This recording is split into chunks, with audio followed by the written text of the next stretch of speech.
يا أهلاً بيكم في رحلة لعالم غريب. عالم مش بنقيس فيه الغنى بالفلوس ولا العقارات. هنا العملة هي ذكائك، وعقلك هو اللي بيحميك من الموت. مستعدين؟ يلا بينا ننزل سرداب فوريك ونشوف خالد حصل له إيه. خالد حسني شاب عنده 28 سنة، خريج تجارة وشغال شيال. إنسان بسيط جداً بس قلبه مكسور.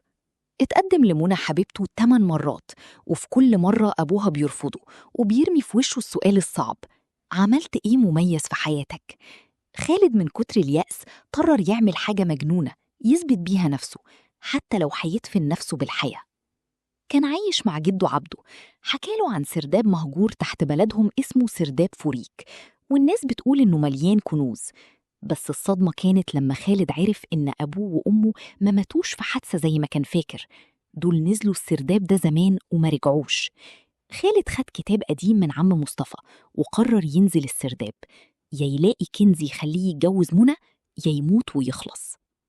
خالد كسر باب السرداب ونزل في نفق ضخم مرعب مليان هياكل عظمية، وفجأة النفق انهار وراه، ما بقاش فيه طريق للرجوع.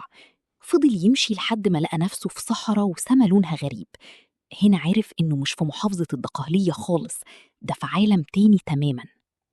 لأن خالد دخل مدينة اسمها زيكولا، الناس فيها لابسين لبس كرنفالات وبيتكلموا فصحى.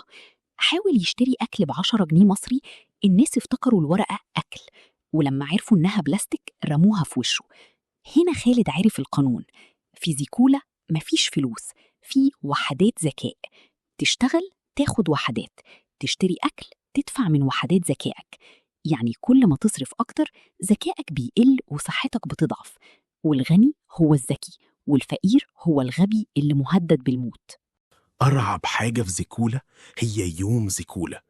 يوم واحد في السنة بيختاروا أفقر 3 أشخاص، أقل ناس في وحدات الذكاء، وبيذبحوا واحد منهم في الميدان كقربان، والناس بتفرح وتغني لأنها نجت من الموت سنة كمان. خالد اتعرف على الدكتورة أسيل، وبذكائه قدر ينقذ طفل من الغرق، فأسيل أعجبت بيه وشغلته مساعد ليها. خالد بدأ يحس بمشاعر ناحيتها، ونسي حكاية منى وال8 مرات رفض شوية، وبقى يتعب ويشتغل في تكسير الصخور عشان يجمع وحدات تحميه من الذبح.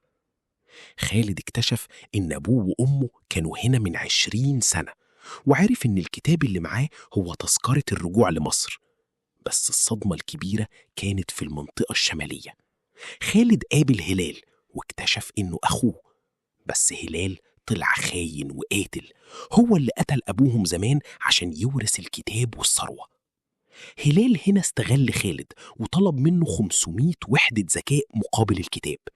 تمن ضخم خلى خالد يبقى ضعيف جدا وتايه وفاقد توازنه، بس خالد وافق عشان يرجع. اللغز كان: كن كالشمس وانحت في الصخر.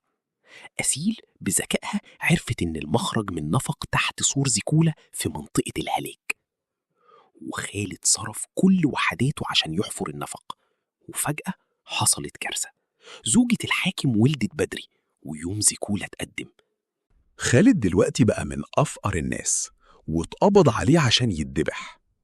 أسيل اللي كانت المسؤولة عن الاختيار لقت نفسها قدام أصعب قرار: تختار حبيبها للموت، وبسبب أمانتها اختارته فعلا وهي قلبها مكسور.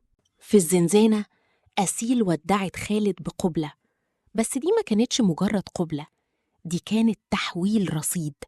نقلت له كل وحدات ذكائها وثروتها. خالد بقى غني ونجا، وأسيل بقت هي الفقيرة والمطاردة. خالد جرب أقصى سرعة في النفق وزحف في التراب لحد ما خرج ورجع لبلده بهفرك. خالد رجع واتجوز منى بعد ما أثبت إنه عمل المستحيل. حكى لجده كل حاجة، وفي ليلة فرحه بص للسما وشاف النجمة اللي اتفق مع أسيل يبصلها، عشان يفتكر دايما إن الذكاء هو الثروة الحقيقية، وإن التضحية هي أعلى درجات الحب.